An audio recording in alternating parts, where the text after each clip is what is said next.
I'm joined today by Patrick Cullen, Managing Director at Multi-Commodity Project Exploration and Development Group, Tertiary Minerals, Epicode TYM. Patrick, how are you today? Yeah, very good. Good to see you again, Alan. Great to be on the show. Good to see you too. Good to see you too. Now, Tertiary recently provided a strategic update and overview announcement. Can you summarize the main points from that announcement, please? Yeah. I mean, we've made some moves in Zambia, which was also aligned with that RNS. But I think with this opportunity to give the news to the market, we took the opportunity to just lay out what the strategy, what we're about in terms of what commodities we're chasing and why we're working in the jurisdictions we are. So really, Tertiary's aligning itself with this energy transition that we're seeing all around us. And our view, of course, is that copper is at the center of that. We're after copper in Zambia. We're after copper in Nevada. We'll get to that.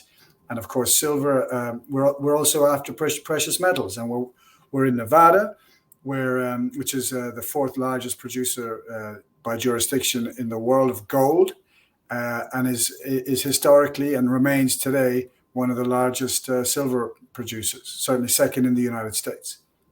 Okay, so more on Nevada and going through the key projects that you have there. Of course, the Pyramid project has been the focus recently with the silver discovery made at North Ruth, and there is drilling planned, I understand. Can you bring us up to speed with the latest developments there? Okay, yeah. So just following on from our more recent results in Pyramid, we made the decision as a board quite recently to go ahead and actually drill that silver target at the North Ruth.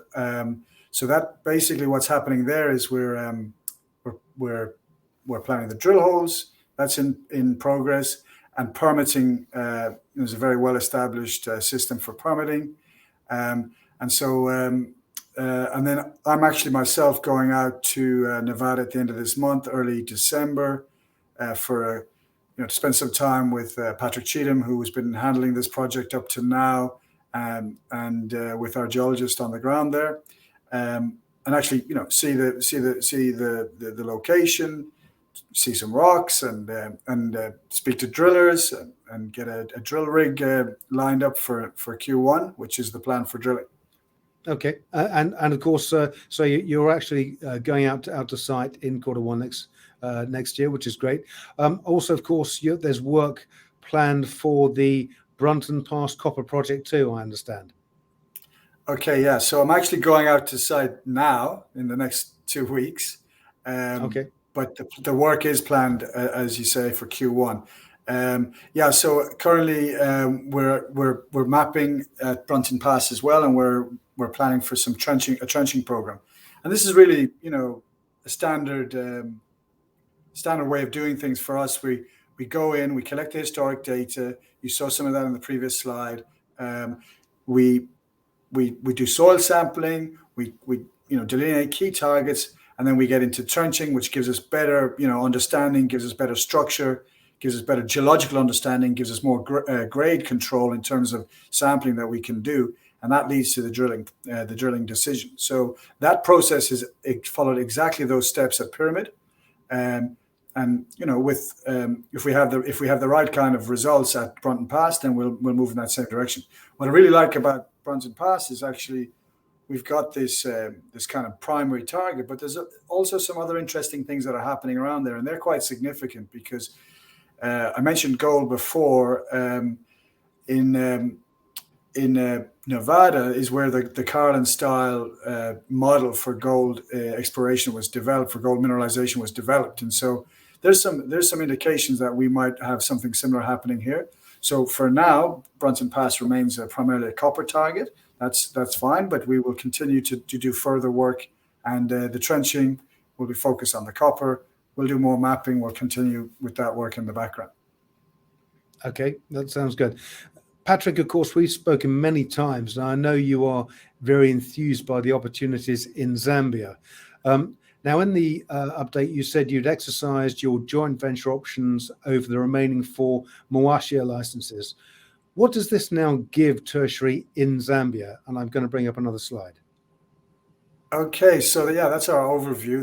That shows you the copper belt, and we're spread right throughout the copper belt from the far south and falling right through to the far west, up there, Mackay, and then we have a large license out to the west. Uh, a little bit different, but I have to tell you that the richest copper mines in Zambia historically exist just to the west of that license, the one that you can see on the far left, lower left.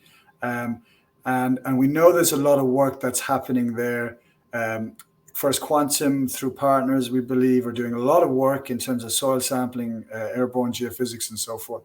So we're definitely keeping our tabs on that, and we're not going to let the opportunity to option that go past. And really, that's the real key issue here. We're into Zambia now.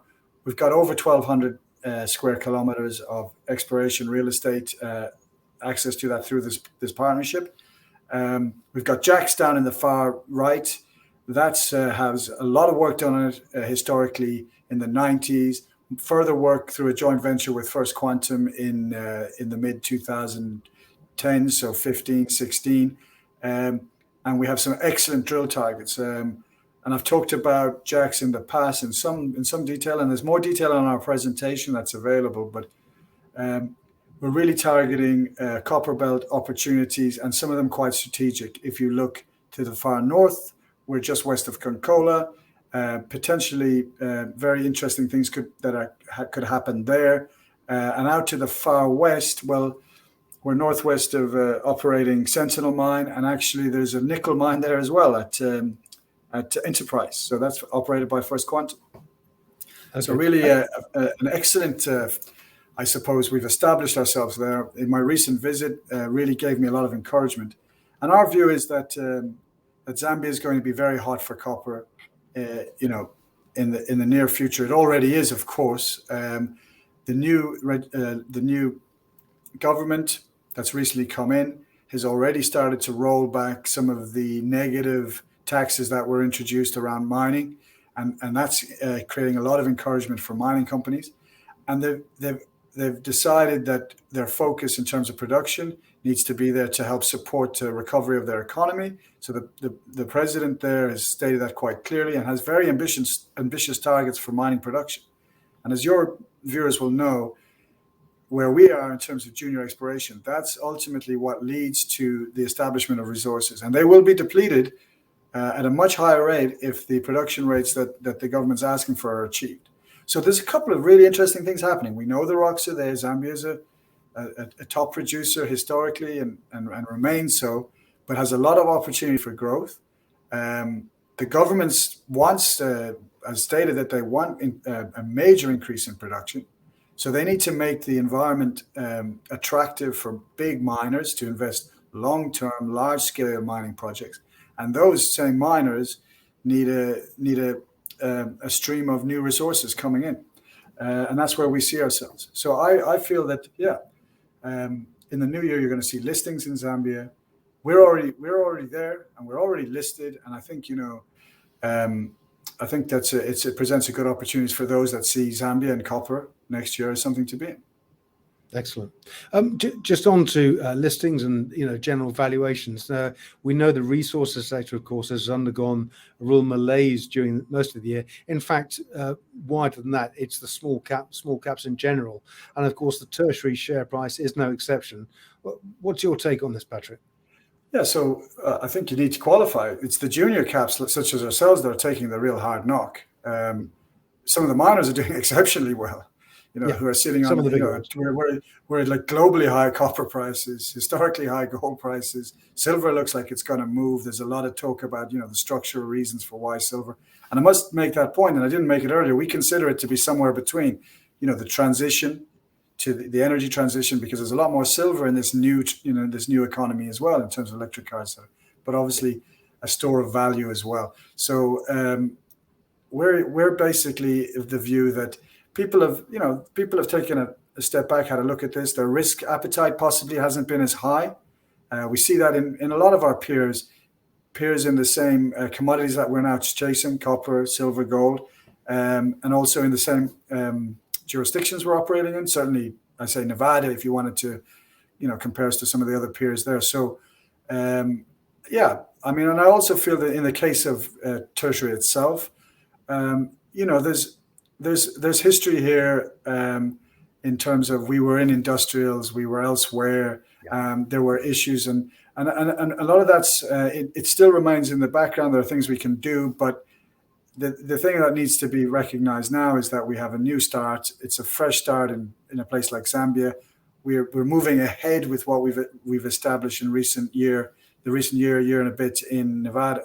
So I think that's not necessarily yet reflected. And I think, ultimately, we need to raise our activity levels, which we're doing, and we need to get in on the ground, which we're doing. So, I feel quite positive about our prospects. Excellent. Well, so taking that on board, looking forward to 2022, of course, you've laid out some of these steps already. We've got a summary here of what looks set to be a very busy Q1. Where do you see the value arriving for Tertiary shareholders with these activities lined up? We're going to be drilling in Q1. I've got to go find a drill rig to do that in Nevada. I'm pretty excited about that. The way that story's been developed, the model's been developed. There's some good, solid geology that's gone in there. There's some very good grades, as you'll have seen in the previous news releases, in the 500s on the silver. This is just at surface, right? So we have to drill underneath. We've got to see the continuity. In terms of jacks, well, I would have liked to have been drilling there even now, but I got in there. We've got to do permitting. That's very close. I'm hoping to have permitting sorted out actually this week, maybe next week. But it gets a bit tight in terms of trying to get a drill rig in there, and the rains are arriving, and I don't want to push that too hard. The drillers also have their concerns. We're in some interesting space though. So to get ahead for next year, if I can, I'll get on the ground there and do some additional work to help with the targeting. And I must say at Jax, we've got two targets initially. We've got an eastern area in the nose of the fold that exists there.